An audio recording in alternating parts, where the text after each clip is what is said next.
will pay versus what the owner will pay. Depending on the lease type, the tenant may pay for their entire portion of the pro rata expenses, or they may pay an amount above a certain fixed rate. One other distinction for office building is in the tenant improvements, which is in the bottom section where the red background. The cost for tenant improvements plus the related commissions to the broker for securing the tenant are included in the model and factored into the cash flow projections. I'll turn it over to Liz to review the multifamily basics. Hey, so alternatively, Julia just reviewed a typical office pro forma. Here we have a standard multifamily pro forma. So a lot of similarities, in the income section, we have gross potential rent. As Julia noted, this is typically calculated per unit because we do see typically different rent per square foot based on the unit type. We have some similar line items like vacancy and, as she noted, concessions. In multifamily, they're called concessions. In office, typically rent abatement. In the controllable expenses, there's a couple of additional line items too that weren't addressed in office. Here we have make ready and turnover because your turnover in units is much more often than it would be in office, given that it's typically a shorter lease term, maybe 1 year, maybe your resident stays for a couple years. And so then you also add in leasing and marketing expense as you need to market for those new tenants once they move out. Otherwise, though, fairly similar in your effective gross income and total expenses, bringing you to your NOI. So at this point, you might be thinking, I get these concepts of income expenses, getting to our NOI, but how do we get the information for the pro forma and how do we use it to understand if our deal will be successful? So, these are the things that we're going to be talking through today in our example. We'll discuss how we decided to pursue multifamily versus office. And so we, of course, have to take into account the current permitted use for the site and what the cost would be to change that. I like to start from the top down usually to understand, okay, what's your revenue versus what your expenses are. And so we'll utilize our resources to identify comparable properties, including new development pipeline, and to understand accurate rent and occupancy projections. We'll also want to partner with our experts to ensure we understand our operating expenses, and we'll estimate our reversion value at the end of the hold period. So I'm going to hand it over to Julia, and she's going to give you a background about the particular site that we're using as our example today. Thanks, Liz. So we're looking at a 3-acre parcel of land located in the Largo submarket. It's proximate to a new commercial development, Metro Rail station, and it's within a growing market for our target demographic, which in our case would be empty nesters.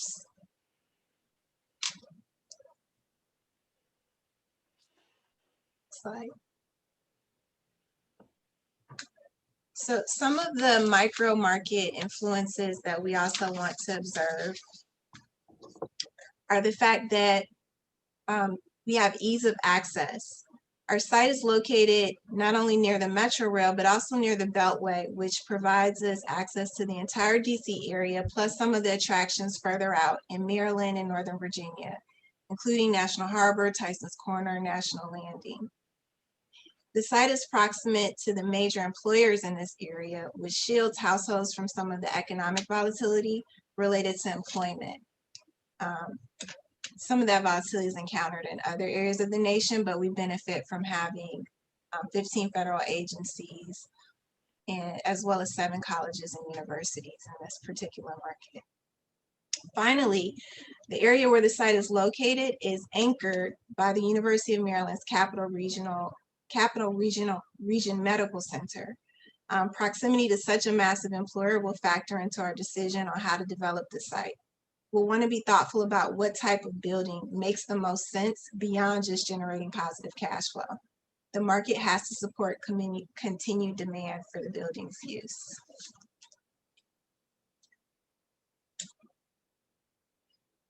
So the zoning for this particular project, as Liz mentioned earlier, allows for the development of either an office or multifamily residential property.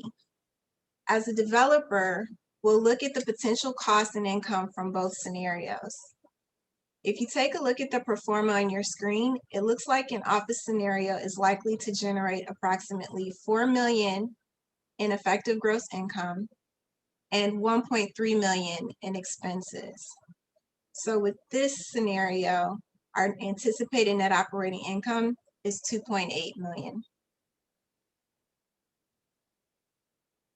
Great. And so now we're going to switch to evaluate the site from a multifamily perspective. And we're going to go into a little bit more detail about how we get to those line items.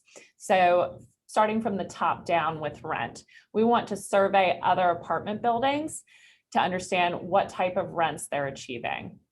If you aren't familiar with an area, there are third-party market research databases like CoStar or Axiometrics, which diligently track this type of data so that it can easily be downloaded.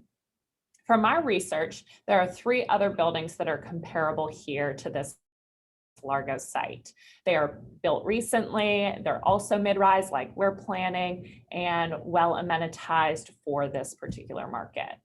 So we can look at the rents they're achieving. You know, we think we'll be the newest and best product in the market. So we'll take that into account when we project our rents. But we also have to take into account our micro location. So is our location worse because it's not as close to the metro? Potentially. Next, we see not just rent that's important, but it's rent per square foot. Our rent may be higher, but if our apartments are larger, it may not be the best use of space. So every development has a total square footage. And for multifamily, we're focused on net rentable square footage. And that's what you utilize to actively make money off of. Your total doesn't change, but you can control the size and type of units that you put into the space. And your strategy is to optimize that unit mix to get the highest gross potential rent possible. So in our case, we know that this location will likely attract a demographic that's a little older than the typical urban DC demographic. They're likely established professionals or potentially empty nesters, like Julia mentioned. We need to take this into account while we evaluate our unit mix. So although small units typically give us the highest rent per square foot, they won't give us any money unless they're rented by someone. So we'll be thoughtful about the unit mix and sizes we recommend to see how we appeal to our target demographic. For our site, we put together a projection here based on all these factors, and we're going to utilize this to move forward in our projection. So starting from the top down, now we have our multifamily property proforma, and we have our potential rents that we evaluated using the market survey on the previous side. So, this is where we fill them in. Average rents times number of units times 12 months. We'll anticipate some vacancy as well. In multifamily, 5% is a good standard. As we look at some of these next items, they become a little more difficult to pinpoint how we actually know the projections are accurate. So this is where a development project really starts to become a team effort as we lean on partners who have certain expertise.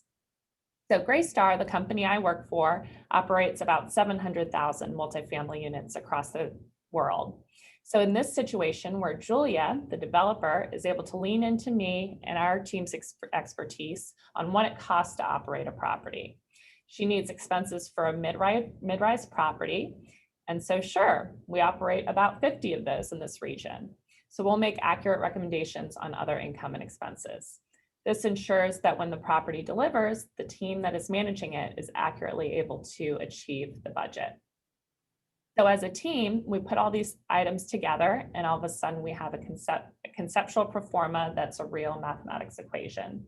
And we can see here that our potential income and potential expenses lead to higher NOI than what was projected with the office scenario.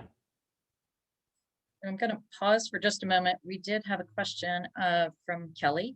How is ESG, environmental, social, and governance standards penetrating financial underwriting approaches or parameters? And Julia, you're familiar with impact fund investing, you may have the best objective of that and be able to help us with that. Yeah, I think best practice would be to continue to underwrite assets based on traditional assumptions, and then your investment strategy or business plan, if you're an investment manager or investor directly, would factor in how to weigh the additional benefits coming from the environmental, social, and governance standards that you desire to achieve. So it doesn't penetrate like the underwriting metrics, because you want the asset to be a sustainable, viable deal and give you as many exit options as possible, but you just allow the ESG to more heavily weigh one opportunity over another. Thank you.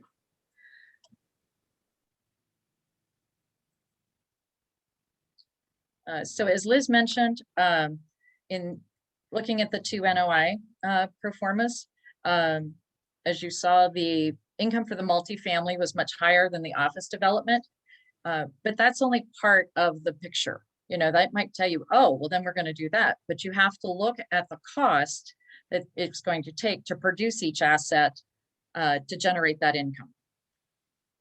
So we have to estimate the construction cost to determine the increased return that the multifamily will produce. Estimating construction costs, as many of you on this call know, can be extremely difficult, especially if you're evaluating a property that must go through a long entitlement process before you can start construction. Again, we must carefully consider market influences such as global prices for construction materials, tariffs, local labor supply, union labor requirements, etc. All of these can impact your estimates. Changing trends in design and product offerings, such as a shift from carpet to wood flooring or expansive amenity spaces, can drive costs. And all of a sudden, you know, we're going from open offices to closed offices because of the pandemic. You know, so all of these things can impact your estimates. As a developer, often we will work with the general contractor at preliminary pricing when we're going through this type of planning process. As Liz said, you know, reaching out to partnering with the experts in our areas. But it's very important that the developer provides clarity on the specifications, because that can impact the costs. So let's talk about the return on costs. Return on cost takes into consideration both the cost needed to stabilize the property, as well as the future net operating income once the property has been stabilized. It's calculated by dividing the potential NOI by the total development costs. We use return on cost to determine if we'll generate an income stream greater than what we could achieve if we made a different investment. For example, purchasing an existing stabilized building that needs either light or moderate renovation. Return on cost also helps us gauge whether the incremental return on the investment we've decided to pursue is sufficient to compensate us for any additional risk that we're taking on. In this example, ground up new construction. So on the screen, we see that our $4.1 million, or round up to $4.2 million net operating income divided by our $60 million development costs yielded 6.93% return on costs.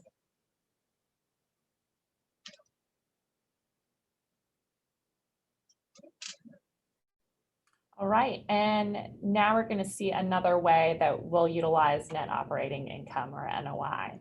Here we're going to introduce the terms cap rate and market value to transition you from evaluating the opportunity here. The formula here has one concept where we filled in the blank, obviously, the NOI, so we know where that comes in. The cap rate is really just a multiple that explains the relationship between NOI and property value, and a marker that people refer back to for comparison purposes. So we utilized, a survey of other properties when we were trying to evaluate, how to project our average rents. Well, similarly, we can look at other transactions within a market to determine what the market cap rate is that we should use to estimate market value. So this is an educated estimate we can use to project our market value now. The 4.155 million of NOI divided by our 5% cap rate yields a market value of 83 million.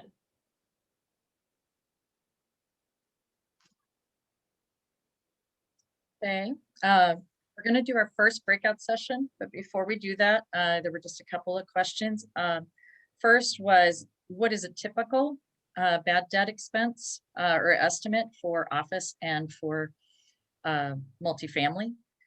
Again, this is very dependent on your market and the types of tenants. If you're looking at large long-term GSA leasing, there's not a whole lot of bad debt. If you're looking at multifamily, or if you're looking at multi-tenant private sector, perhaps in not a trophy office building, your bad debt could be 3%, 5%, something like that. You have to evaluate each asset based on the tenants, the market it's in, everything else. Same with multifamily. I don't know if Liz, if you have a rule of thumb, or if you would kind of go along with that. So, when we're putting together these proformas, either, your multifamily or your office proforma, we're looking at a stabilized year one projection. So you're considering it right after it's finished lease up, and it's, a relatively new building for these development examples. So, we tend to, and of course, very market dependent. If we're projecting here in PG County, we experience different bad debt levels, from our operations experience than we do, maybe in core urban DC. So, starting out somewhere between 0.25% and 1%, depending on your market for year one, is typically where we are for multifamily. And also, one of the participants asked about a good return on cost. I think let us come back to that because I think as we go through the rest of the examples and we talk about the impact of leverage on returns and the risk, I think you'll understand that there isn't really a good return on cost. The return on cost really is driven by the risk you're taking. And you're going to expect a higher return on cost for a higher risk asset than a lower risk asset. So we'll come back to that question as we get further, as we dive deeper in. We're going to do a pretty simple exercises right now. We're going to go into breakout rooms for, let's say, about 15 minutes. We would like for you to take a few minutes at the beginning to introduce yourself to everybody in your breakout room. We're hoping to split you up so you're from the same company and people in the, in the same field, but not sure how much Zoom is going to cooperate with us with that. So take a few minutes just to meet the people in your room, find out what everybody does. And then we have two sensitivity analysis. And the first thing you do, the proformas we showed you, that's what we call a base case. This is what, if everything happens the way we think it's going to, then you start doing sensitivity analysis or scenarios. And you say, well, this is a really hot market. What happens if my land price goes up by $2 million? What happens if rents are 5% higher or lower than what I've assumed? So this is where you start seeing the impact on your returns. So you can work through the exercise in the PDF for the land cost on the rent increase. Just go to return on cost. We'll come back to the other calculations in the second breakout session. So with that, Kathy's going to send us to the breakout sessions, and we'll see you in a few minutes. When we come back, Nicole will walk us through the example so you kind of check your answers. Sure. So let me just give you a couple of logistical things. The first one is we'll set the timer for 15 minutes. The second thing is you'll automatically be moved to your breakout room. The third thing is if you signed in on more than one device, like your phone and your laptop, it might be screwed up a little bit. You can always return to the main session and we can work it out. And then lastly, our speakers are all going to arrive in their own breakout room. They're going to coordinate what their next couple of steps are, and then they may dip in and out to join you and visit you in your breakout rooms. So you might get a visit from the teacher. Just want to let you know. Okay, I'm getting ready to open all the rooms. And here we go. Now you need to, I think you've just received an invitation. Yeah, you need to accept it and go.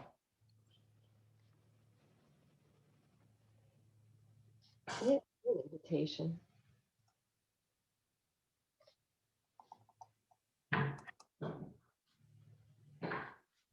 Kathy, I'm still here. It's Wendy, and I didn't see an invitation to accept. Yep. Okay. So I'm going to send you to a breakout room. One moment, please. Is it working? Yeah. Good deal.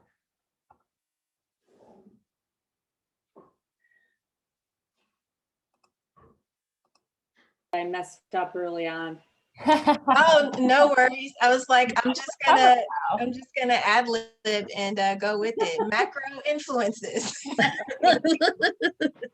Hey, you guys, I want to let you know when you're ready to join somebody's breakout room, I'm running the timer now. It's 3 o'clock sharp. So at 3:15, at 30 seconds before 3:15, I'll send them the 30-second warning. But all you do is at the bottom right-hand side, you have a little blue button that says leave the room. That means you're leaving this room. You'll join me in the main session and I will send you to a breakout room. Okay, Oh, so okay. that's how it'll work. All right. Right, Okay, I'm going to great. leave the room now. You can find me if you leave the room. Sweet. Great. Got it. Kathy. Thank you.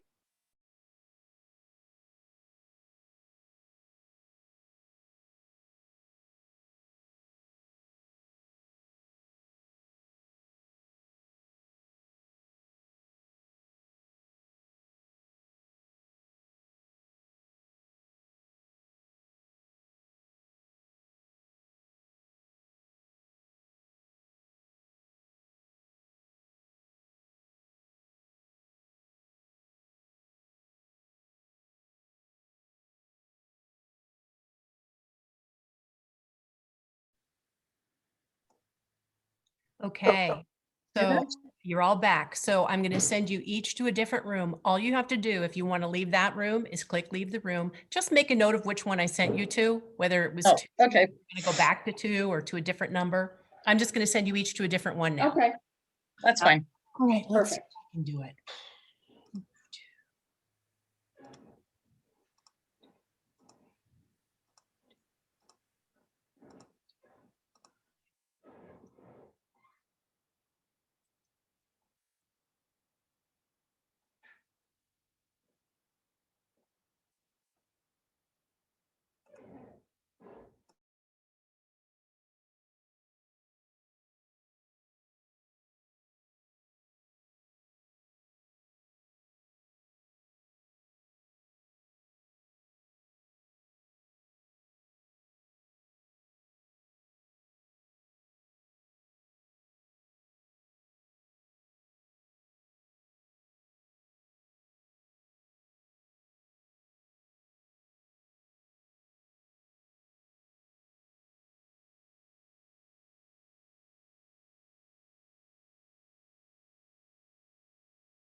Hey there, I'm actually very late to this.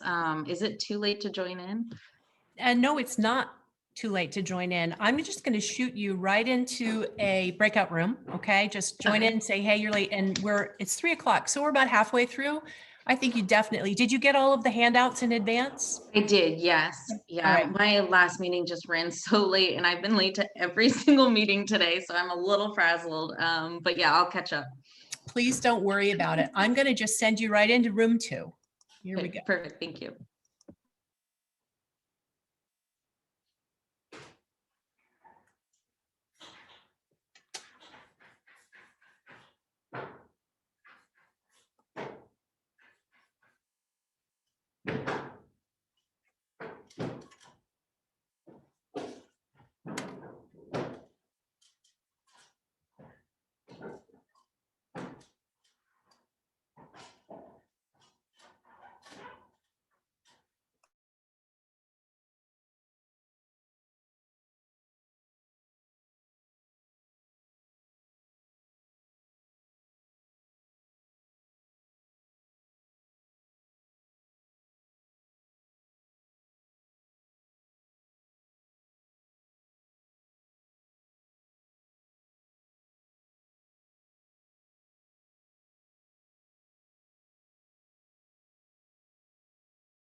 All right, I'm here to pop in and out, and I'm heading to room 1.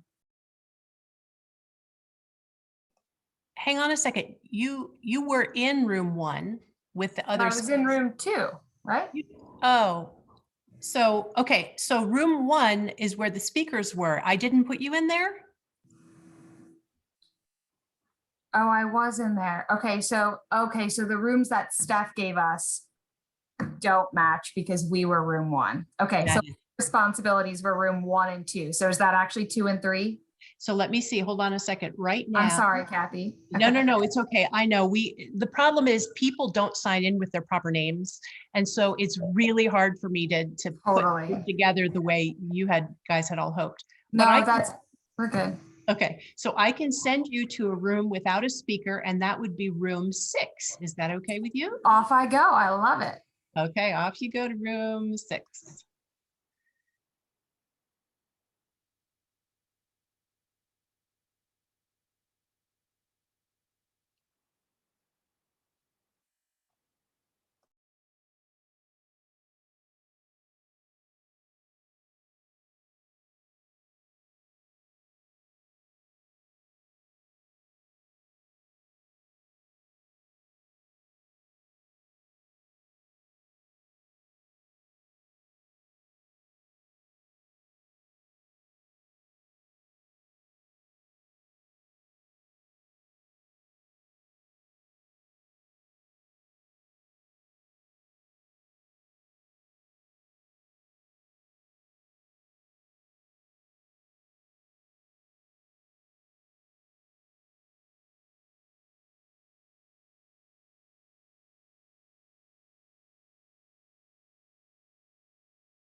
Hey, you're back. You want to go to another room?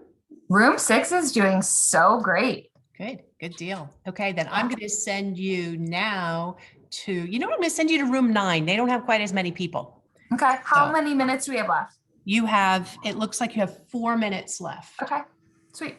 Hang on a second. I'm going to send you to room 9. Okay.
Hey, Chelsea, and I think Kristen too.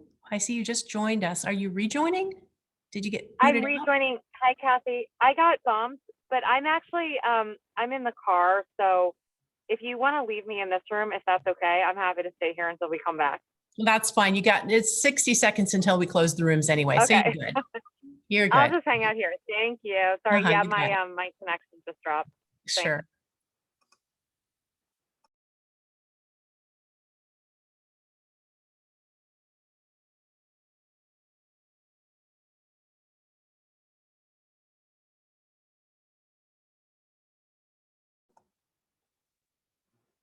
Okay, the rooms are closing. They'll be closed in 15 seconds.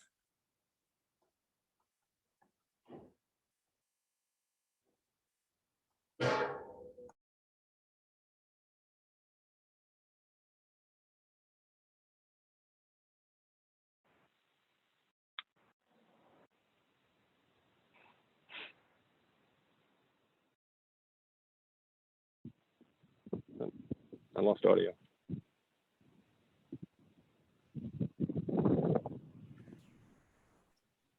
Welcome back, everybody. The rooms are all closing or should have closed by now. Let's see.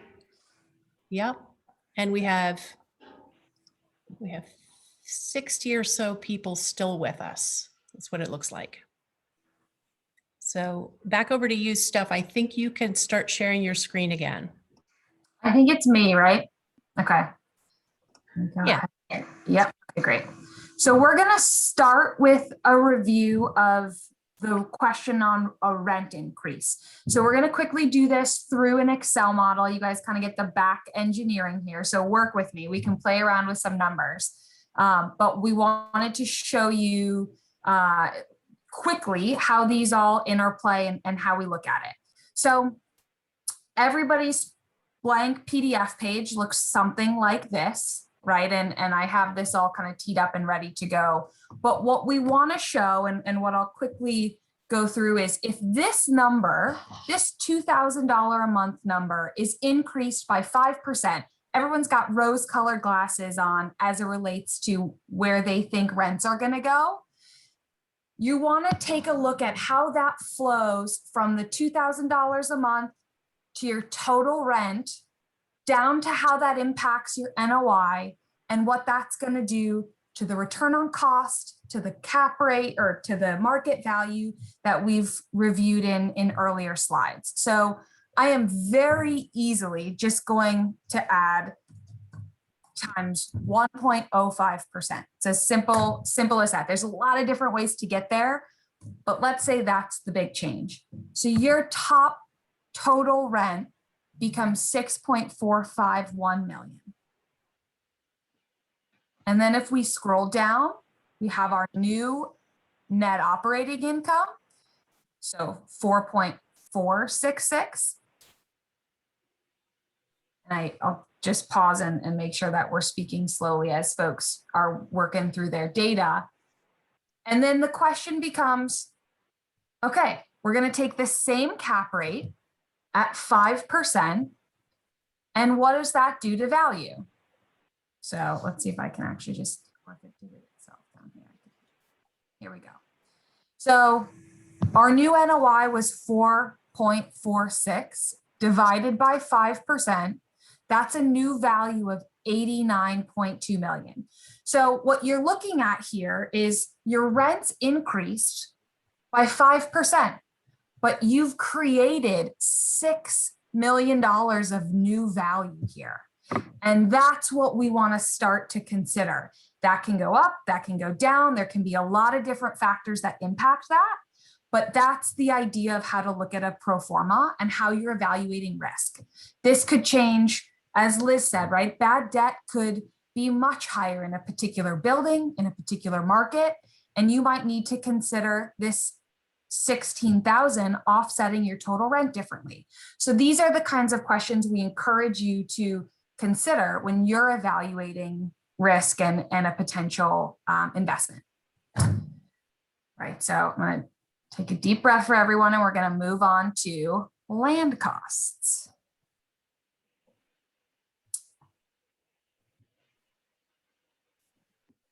Is everyone looking at my land cost Excel? You're good? Okay, thanks. All right, so this is our base case scenario. Stephanie walked through the details of how we get here. $60 million was our total project cost, but there's so many different factors that we can't control when it comes to the total development budget. If our new land value is $20,000 a unit, so I'm just very quickly, we know there's 245 units at 20,000 a unit. Our new land value is 4.9 million. So we've increased our budget by 1.9. What's our new total project cost? It's right here. Another 1.9 million. And we are going to pause there. If anybody answered these questions, we're going to go through them on the next breakout session, but we really haven't covered these concepts yet. So we're going to take a quick pause as folks are starting to digest how these numbers and metrics interplay with each other and dive into the second half.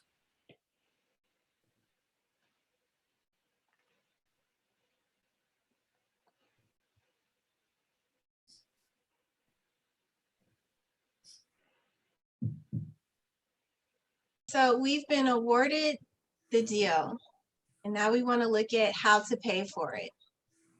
Ideally, before we bid on a project, and let me back up. Sometimes opportunities to develop land are won through a bid. So before we bid on a project, we have identified an initial equity partner and have a commitment to proceed at an approved purchase price. Depending on how soon we will start construction, we may wait to obtain financing, but we typically have it in place before we actually start vertical construction. Depending on the duration of the project and its complexity, we might also have to obtain additional equity funding before starting. We may engage a broker like Nicole, who helps us prepare an offering memorandum to market the project to potential investor partners or lenders, identify the most likely interested parties based on the project's risk and return profile, and also evaluate those proposed offers.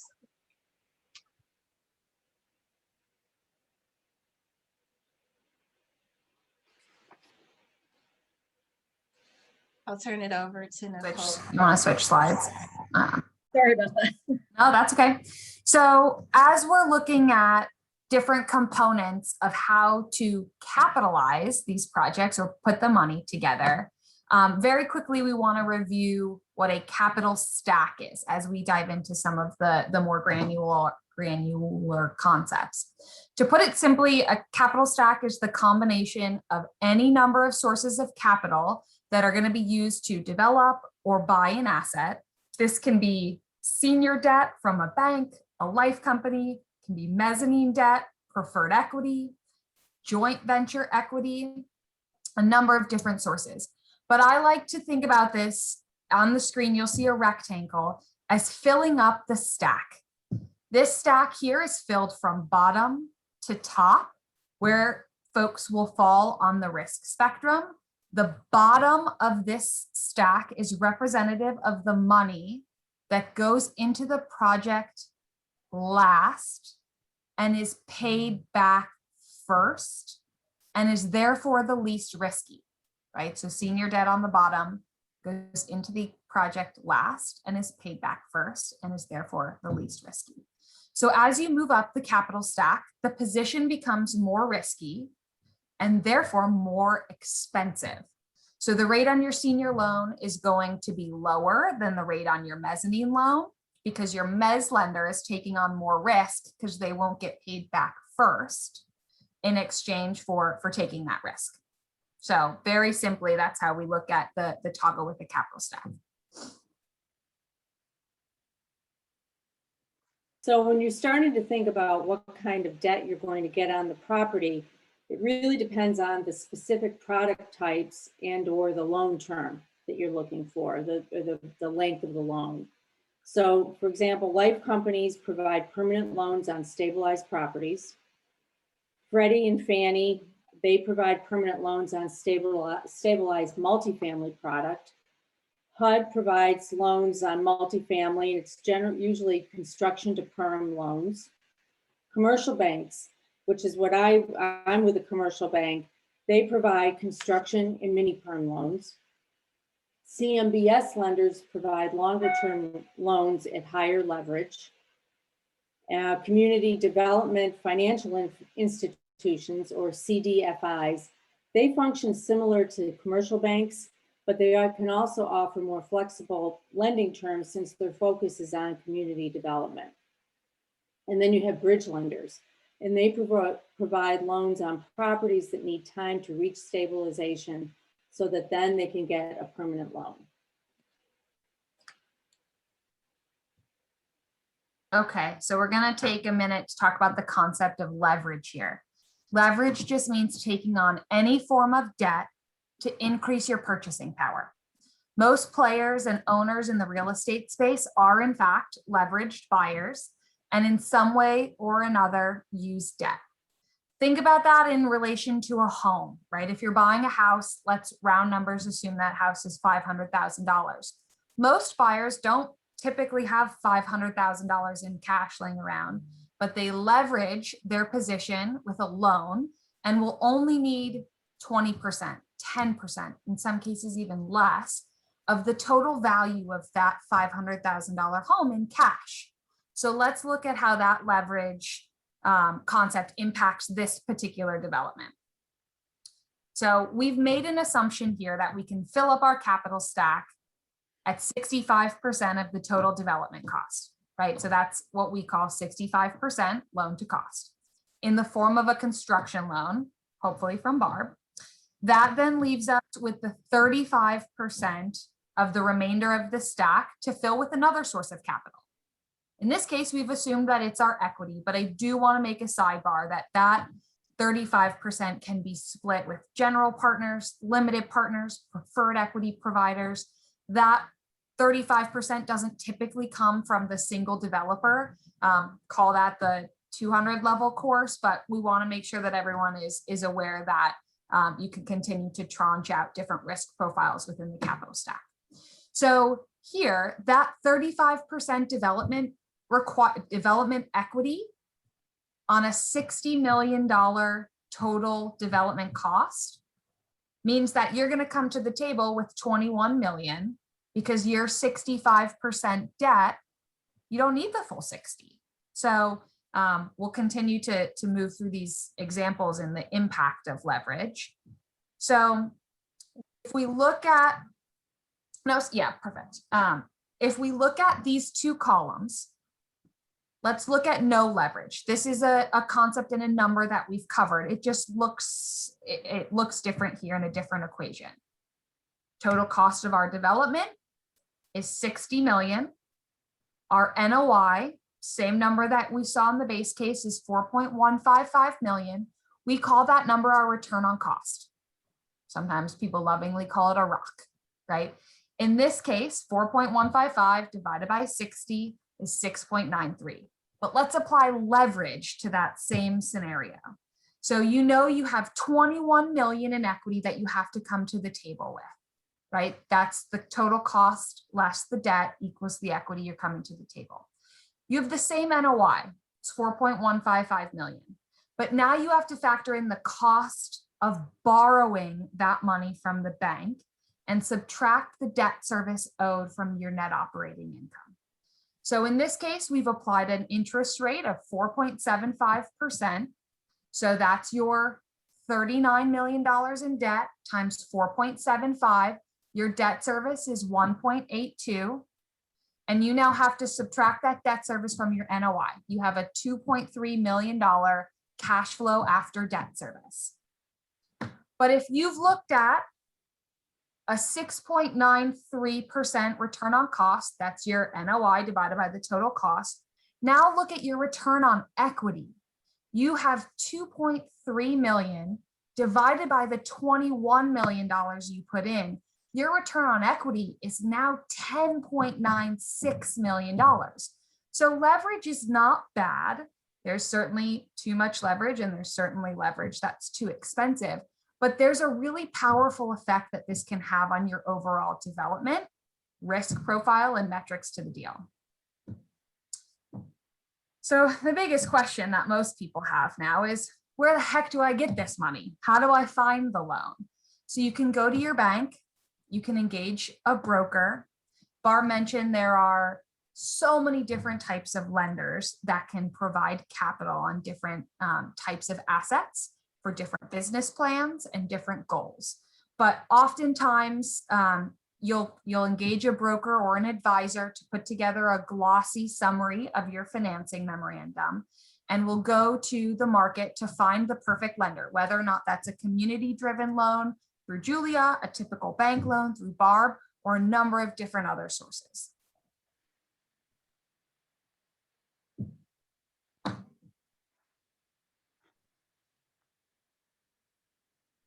Barb, you're muted. Sorry. Sorry about that. So what is the lender looking for when a package or a request comes in for a loan? Ultimately, the lender wants to ensure that the loan is going to be paid off, either through a refinance of the property or a sale of the property. And then therefore, so understanding the stabilized value of the property is critical so that the lender can size the loan appropriately, or in other words, determine the amount of the loan. The lender will also evaluate the experience and track record of the borrower to assess what the risk of completion and or the path to stabilization is. And if a lender perceives that the risk is great, there is of a high risk, that could result in a lower loan amount and or a requirement for guarantees from an entity that has significant net worth and liquidity.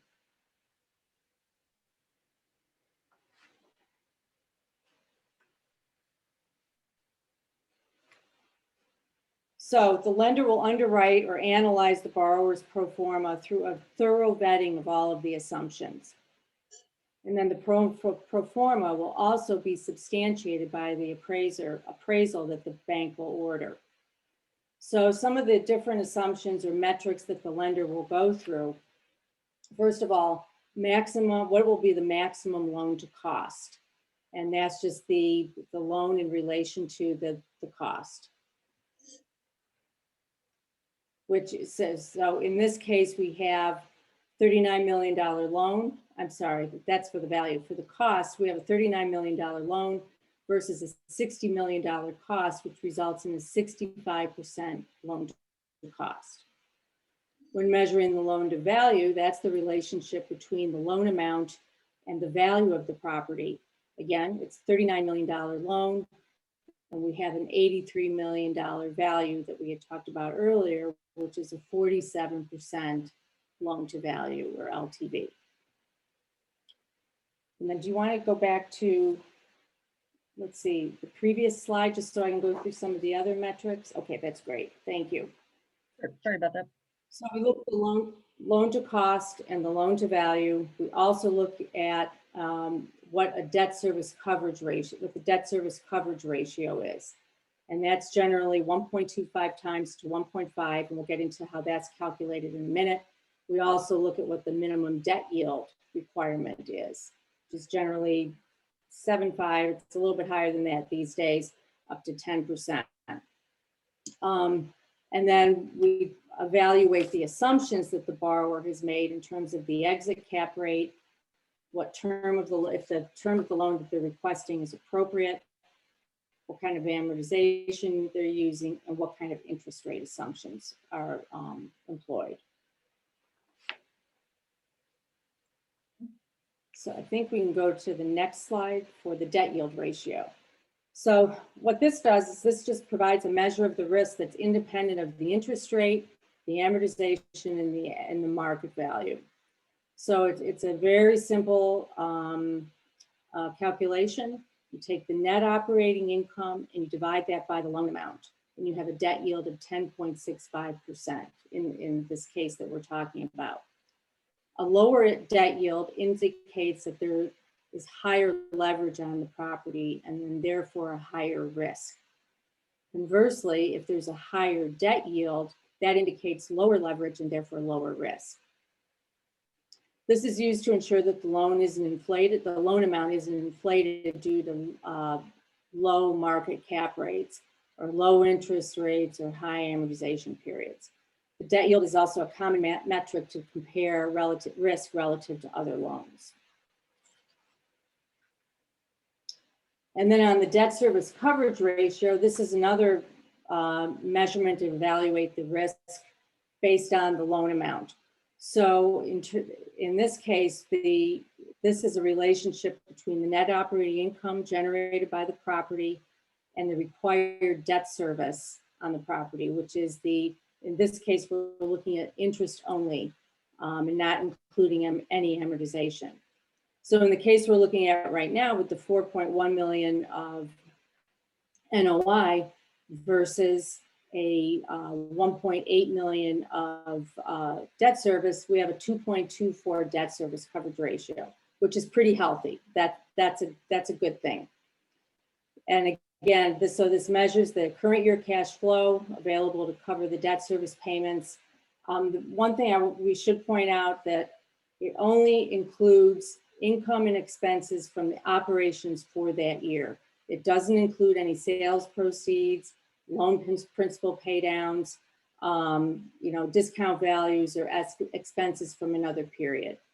And as I mentioned, lenders are looking for a debt service coverage ratio somewhere in the 125 to 150 range, and that's on an amortizing basis. And I'd like to point out that the lenders look at this not only at the time they're making the loan, but throughout the life of the loan. You might hear that there are coverage ratios in the loan or something like that. And that means there are minimum hurdles in the loan documents that if your NOI would drop, would cause you to perhaps have to make a pay down on the loan or make other adjustments to the amount of leverage you had. So it's not just one and done. Sometimes it goes for the life of the loan. Okay, so we built an asset, cost us $60 million, and we have an annual NOI of 4.155 million. How do I keep making money, right? That's another major investor question. So in addition to the annual cash flow or cash flow after debt service that you're bringing in as the owner, most of the value is realized at the sale of an asset. So, and here it's most important to look at how that next owner or investor is going to evaluate the risk of that deal. So if we move on to what we call our terminal value, we're using the same metrics that we've seen throughout the presentation and the numbers that are sitting on that base case scenario in front of you. We have that's the old number. We have $4.155 million in an NOI. The cap rate here that we've assumed is 5%. Easy math, that's 83 million. We've been talking about that number as the market value from the beginning. We often express that for a multifamily building as dollars per unit.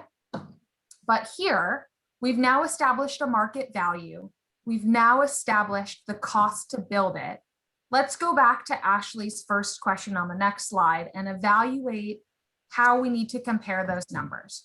So again, this is a very key term that we used at the beginning. Who's taking on what risk and what is that comfort level with the risk? So we've talked about the enhanced leverage in the middle. We spent some time on the effective leverage, but let's now focus on the two outside boxes. Our return on cost, which is our NOI divided by our total development cost, is the risk you are willing to take to build an asset. And then if you look at the right-hand box, that's it. Actually, there's a small typo in here. I see it is the NOI divided by the market value. That's my mistake, is the cap rate. That's 5%. And that's the risk you are willing to take to buy an asset. And if you think about the difference, right, the evaluation of risk here is buy versus build.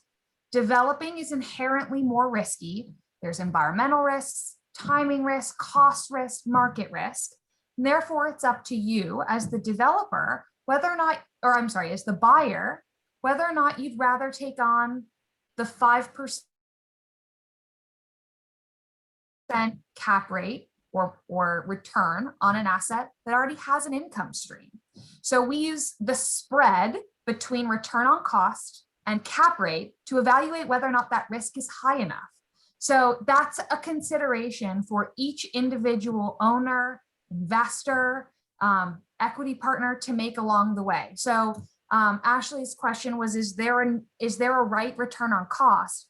And I think the answer is no, because where cap rates in a market might be 6, you better be getting a higher return on cost to build it because it's riskier to take on the development portion.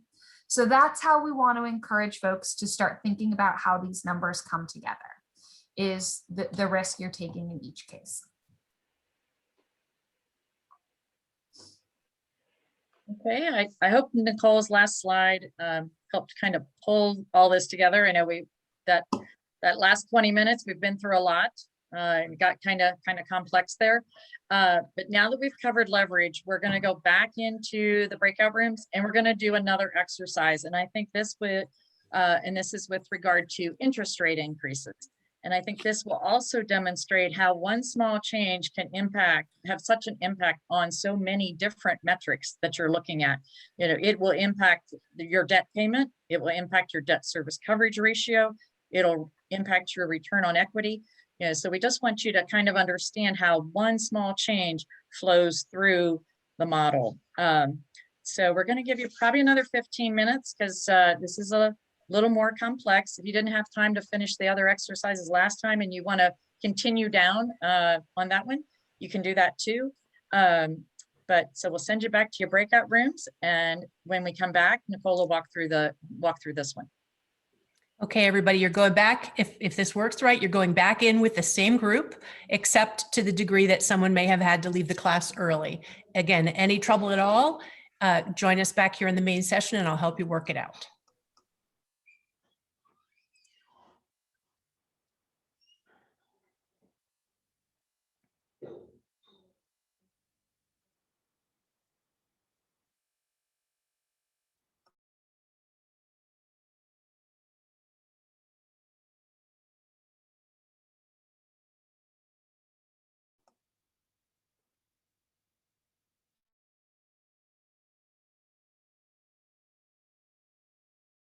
They were having a little trouble.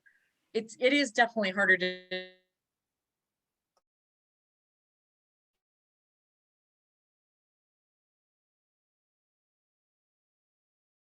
And then like, no, I'm so-and-so. That's funny. I popped into rooms that were like arguing over like where you push the increase. Like I popped into 2 rooms that were like way ahead of the game, and I was like, I'm out of here. You guys got it. Okay, awesome. That's funny.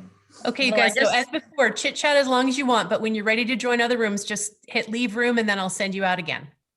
I guess you can send us into the deep. Okay, Yeah, you please need do. to click leave breakout room. Okay. Okay.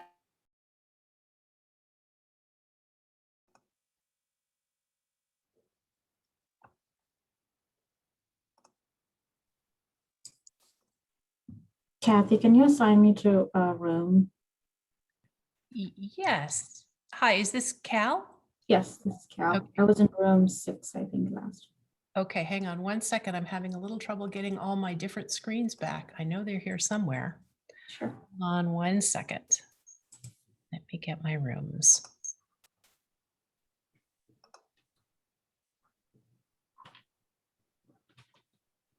Here we go. All right, Cal, you were in room 6. I'm sending you there now. And then you guys, I'm going to work the numbers from the bottom to top this time. So I'm going to start with room 9, and Stephanie, that's where you'll go. Hang on a second. Okay, Stephanie to room 9, Nicole to room 8, Liz to room 7, Julia to room 6, Barb to room 5.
discuss. Yes, ma'am. Would you like to go to another? That would be lovely. Okay, so do you remember which one I had you in? 8. I had you in 8. Okay, I'm going to send you, there you are. That's my answer. I'm going to send you to number 2. Off we go.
Thank you.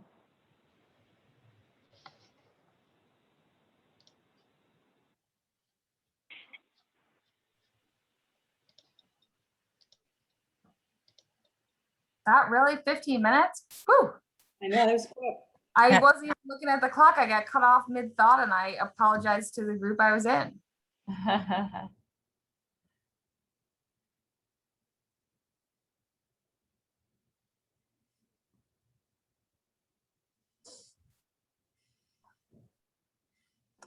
So I think we have everyone back who's coming back.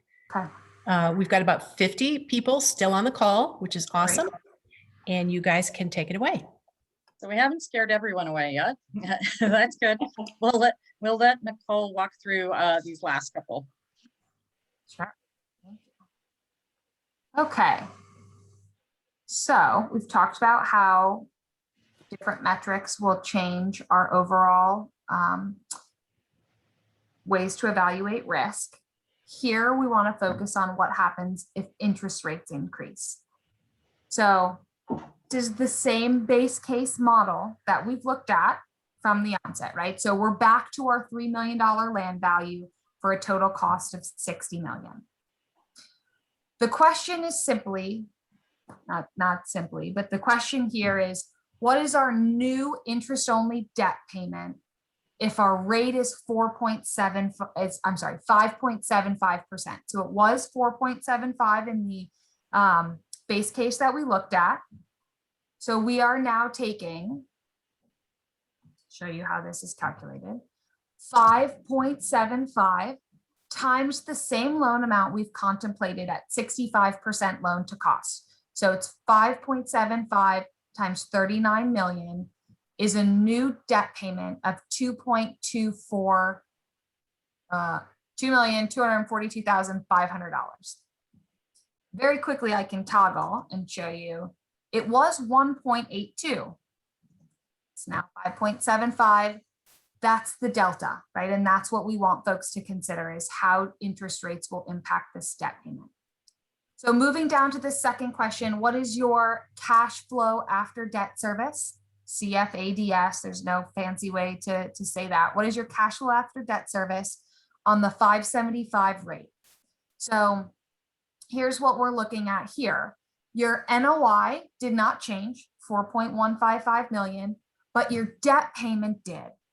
So now you're taking your same NOI, your net operating income doesn't move, less your 2.245 million. Your new cash flow after debt service is 1.912. So that's the impact that we want folks to see. So again, we can toggle. It was 2.3. It's now 1.9. Okay. And then as Stephanie alluded to when we were setting up these exercises, all of these numbers continue to flow through the rest of the metrics. And the way that Barb as a lender is going to look at this deal and how she's evaluating metrics from the bank side, it's going to impact the return on equity because you're going to have less cash flow after debt service at the end of the day. This number, this return on equity was well over 10% when it was 475. We were, I think, closer to an 11. It's now 9%. That risk is up to you as the investor, whether or not to take on. 9.11% return is not bad, right? Depending on other areas that you could put your money. And that's what we'd encourage folks to compare. Any quick questions here?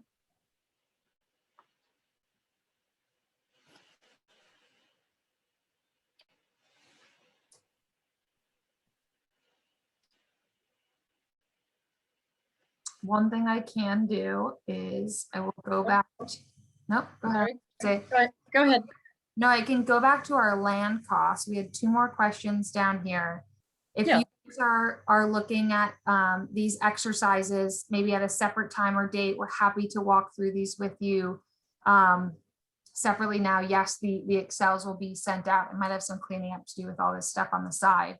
But the question here became, at 65% leverage, what is our new senior debt amount? Now, to bring everyone back to speed, we're working with our increased budget. This is the budget where our land cost was $20,000 a unit. So at 61.9 million in total cost, your loan to cost ratio is the same. How does that impact your loan amount, right? So it's your 61.9 times 65%. So that new loan amount here is 40.23 million. That's your new senior loan amount. Now, what is your new debt yield? Our NOI didn't change. It's 4.155 million, but our total debt did. So you're now taking, I have it down here. you're now taking your I'm just gonna actually do it so you guys can see it. 4.155 divided by our now higher loan amount, it's 10.3. So that's how that's calculated. What's your new return on cost, right? Refer back to the original pro forma. Your total budget is 61.9. Your NOI didn't change. So we're 4.155 divided by our increased land number. Sorry.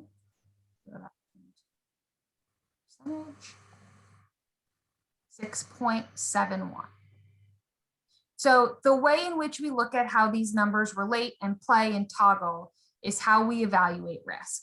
And that's all we're hoping to achieve here at the end of the day.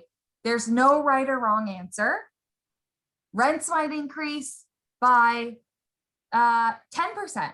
Construction costs might increase by well above that, right? You could have all of your lumber stuck in the middle of the ocean because it was, a ship that ended up being delayed in the Suez Canal, right? There's so many outside factors that you cannot control.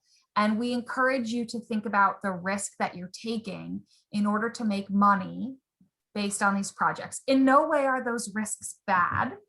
We just want you to know how they impact your fundamental finance concepts. All right, sorry, Steph, back to you. Yeah, we have plenty of time. That's great. But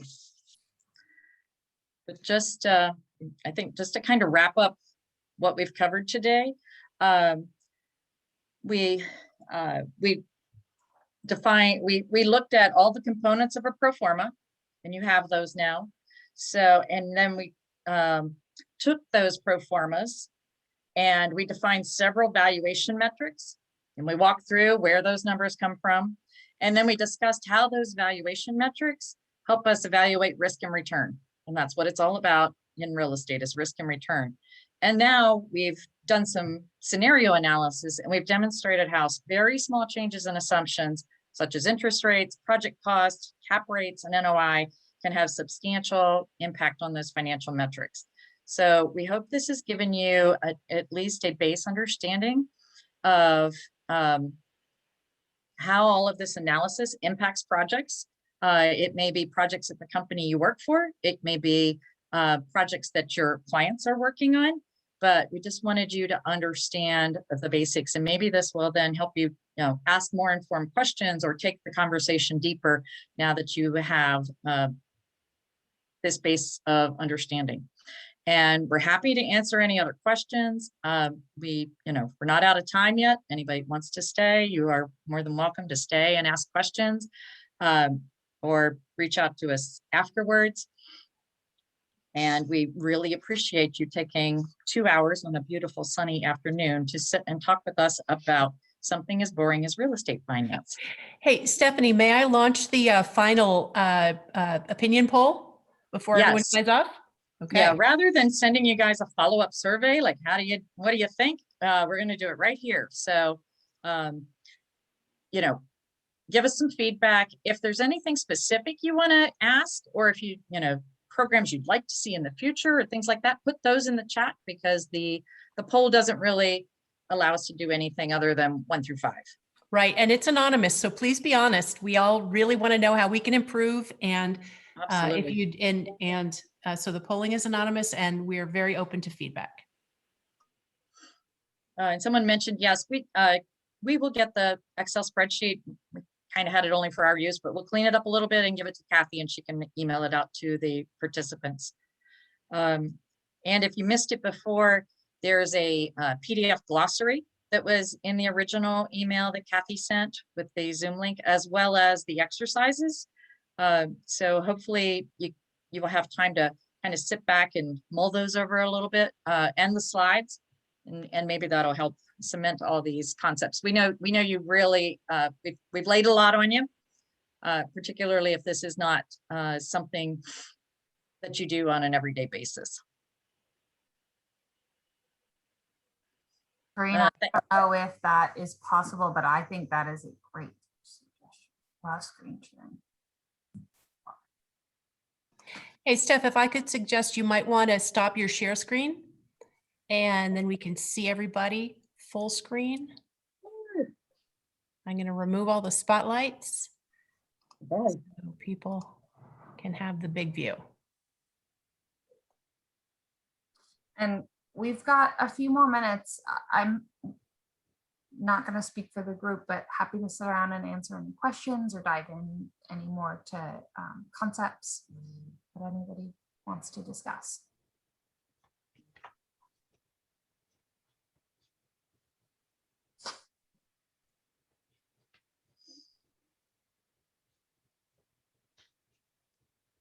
This is the first time we've done this virtual, so it's a little tougher than when we've done it before in person, especially when you start trying to do numbers on paper. Well, you definitely wouldn't know that. I think as a participant, it went really smoothly. And you guys did a great job, honestly. And it was super informative. And I think, you know, I moved over from the brokerage side to the ownership side. And this isn't my day-to-day, but I do want to understand it more. And I think the toggling is really helpful, seeing how you do that and, you know, watching it, obviously, the chain that it impacts. So, you know, when I get the Excels, I need to like redo it and focus on that. They're great. Yeah, but you guys did an awesome job. Thank you so much. Oh, thanks for coming. Good to see you. Likewise. Thanks so much for your time also. I know you guys are super busy, but this is great. When are you going to do a 201? Or 1.5? Thank you again. We'll see. We'll see. Thank you very much. Thank Sure, you. thank you. See you later. Bye. Bye.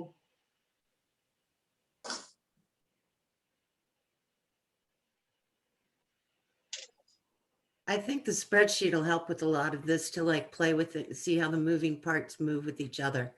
I think we kind of know the different parameters from your thing and how what they're looking at, but it's not intuitive yet how the numbers play with each other. You know?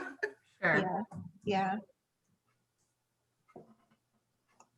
And I'm always struck by how much it seems like guesswork and playing with numbers until I realize that when the money's really on the line, it's backed up by research, market data, experience, and that kind of thing. When we're just manipulating the numbers, it's like, yeah, okay, you know, let's assume this and assume that.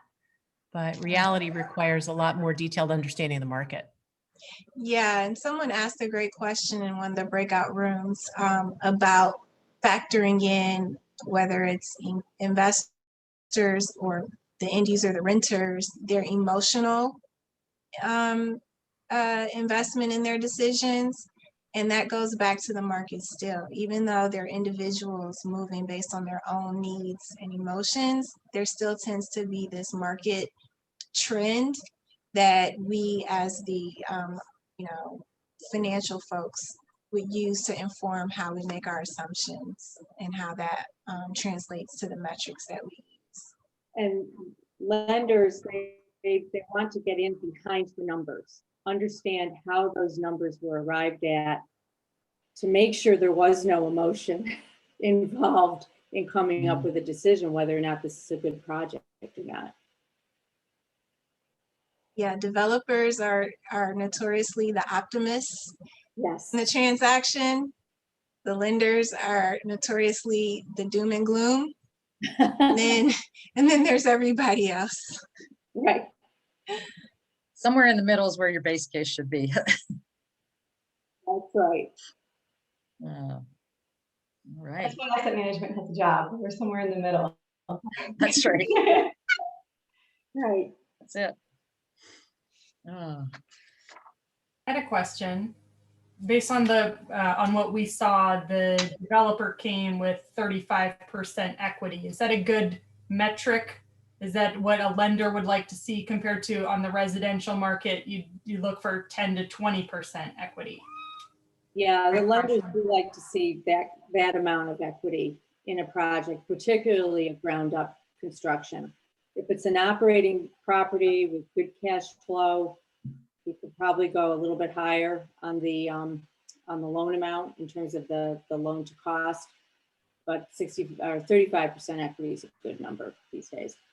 And we briefly touched on this, but it doesn't have to come necessarily from the sponsor and developer themselves. So, you know, Stephanie's company, Stonebridge, might not bring the full 35%.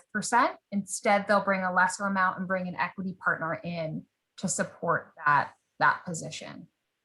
Now, again, that goes to a whole different set of circumstances, but we certainly don't want anybody to think that, you know, the developer in the role has 35% equity on their deals. It's often much lower. Yeah, there's no way we'd be coming in with 21 million. You know, that maybe 5, but maybe less than that. And the rest would be, it could be a private equity fund. It could be a life company. It could be a company like Julia works for, you know, another investment fund. It could be a lot of other sources. It wouldn't, yeah, if we had to go out and find that kind of money for every single deal, nothing would get done. Right. And Raiden, just to go back to your comparison of the residential or consumer market and like the one that we're talking about, as a resident, you're living in the asset, so you have skin in the game beyond just the money that you put towards it. So 20% or less still feels comfortable to a lender or a mortgager or a mortgagee because you're having to live in the property. But as an investor, your skin in the game is almost limited to the dollars you put in. And so the lenders want to see you put in more money to make sure you don't walk away from the deal. Hey, and I have a question. This is for Barb. So I represent a lot of lenders, and you know, a good portion of that is, you know, there are a lot of sort of new construction projects. We've been seeing a lot of issues this year and somewhat last year related to construction costs. A lot of loans are just not sizing right. And sort of interested in your thoughts about sort of where, you know, if that's something you're seeing as well, you know, things lenders are doing to sort of, you know, alternatives. You know, I've seen so many deals sort of really derailed for construction costs alone. Not sure if you have any thoughts there. Yeah, I mean, construction costs are increasing, and like Nicole said earlier, the incident in the Suez Canal did not help matters at all. So there's a lot of competition in China for construction products, and you know, it's really a global issue. So the decision on whether or not to go forward with a deal isn't just the lenders; it's the borrowers also and the investors. If they see that the costs are going too high, then perhaps the returns aren't where they need to be, or the investor is just becoming too risky, and they're not going to get the returns or the rewards for the risk. That makes sense. I think you're absolutely right. For at least a couple of the deals that I worked on recently this past month, where it really seems like it's a bigger sponsor issue. Where the lenders providing both on several deals we're working on there, you know, the lenders both providing the equity and the senior debt, and so it's sort of a problem on both sides, really, as you sort of noted. Right. Yeah. And in the past few months, I worked with one developer where they were going to go forward with a project, and the cost got too high, and they just said, "We're done for now. We're just going to have to wait it out and see what happens." Which was, in this case, I thought was the right decision. Yeah. And Kanari, just to add a little more color, similar to the other things that we've talked about that tie back to the market, your cost to build specific asset types, whether it's new construction, renovation, there's still a market indicator of where you should be price point wise. And so if you see that you're going to be way above what the typical cost would be to build, you know, whatever that said product is, then that'll kind of inform you as well whether you want to pursue it either as a sponsor or as a lender evaluating the deal.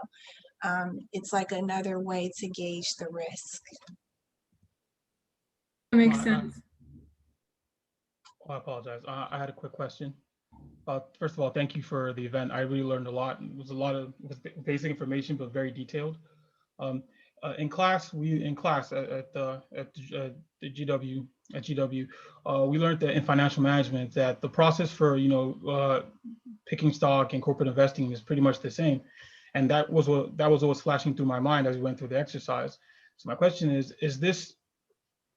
I know this is more skewed towards commercial real estate investing, but is it the same on the individual side for individuals looking to invest in multifamily or properties, or are there any differences? I would say that it's going to be dependent upon your strategy, but you're still investing in commercial asset if you're looking at multifamily. The commercial aspect goes to the asset versus the investor.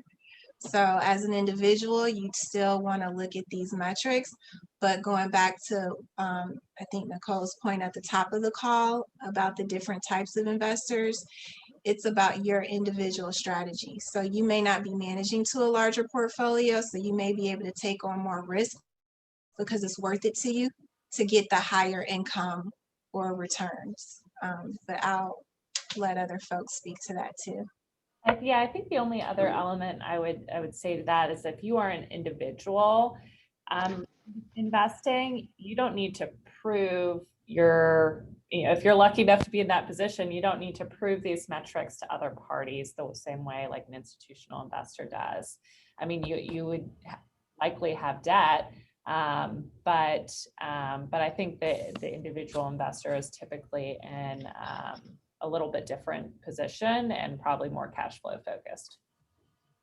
Yeah, to translate what Liz is saying to corporate talk, it'd be the difference between you being a private equity investor versus an institutional investor in public markets. Like you look at the same metrics, but your decision around them is different because you may not be held accountable to shareholders. Okay, thank you very much for your time and the event. You're welcome. Thanks for attending. Yeah, thanks for the great questions. Yeah, thanks everybody. Appreciate your time and your engagement, and hope we see you at another crew event. Thanks. Thanks. Bye guys. Bye. Bye.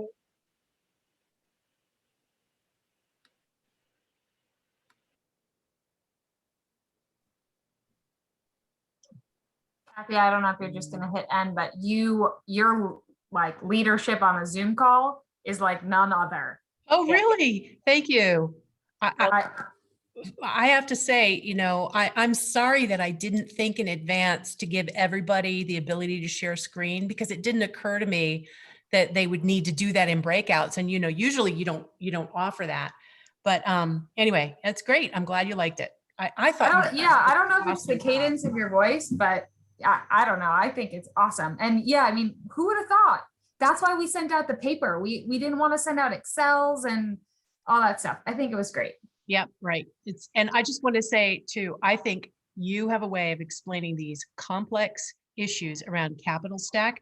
I've been doing this for almost 40 years, and your little thing with the arrows about last in, lower risk, it just occurred to me, of course I understand this, but I hadn't really, every time I looked at a capital stack, I was like, oh, I feel confused by this, and I shouldn't be. It really, it made total sense. And that's the turning point of the presentation where we really start to lose people. I try to do it so slowly, which is not my style, and just have folks like stare at the screen and think about how they're all adjusted together. So thank you. That's helpful feedback. Because I feel like at that point we throw folks for a curveball, and then it's just like either whoo. Yeah, no. Well, we got some really good, we got some good ratings. I'll send you guys all together a separate note on how the polling worked out. But basically we had 65% of the people feel like this met their expectations, which means we advertised it right. And you guys did a great job presenting it. So got the right audience, listening to the right people. Sounds good. I'll talk to you soon. Yeah, bye-bye. Bye.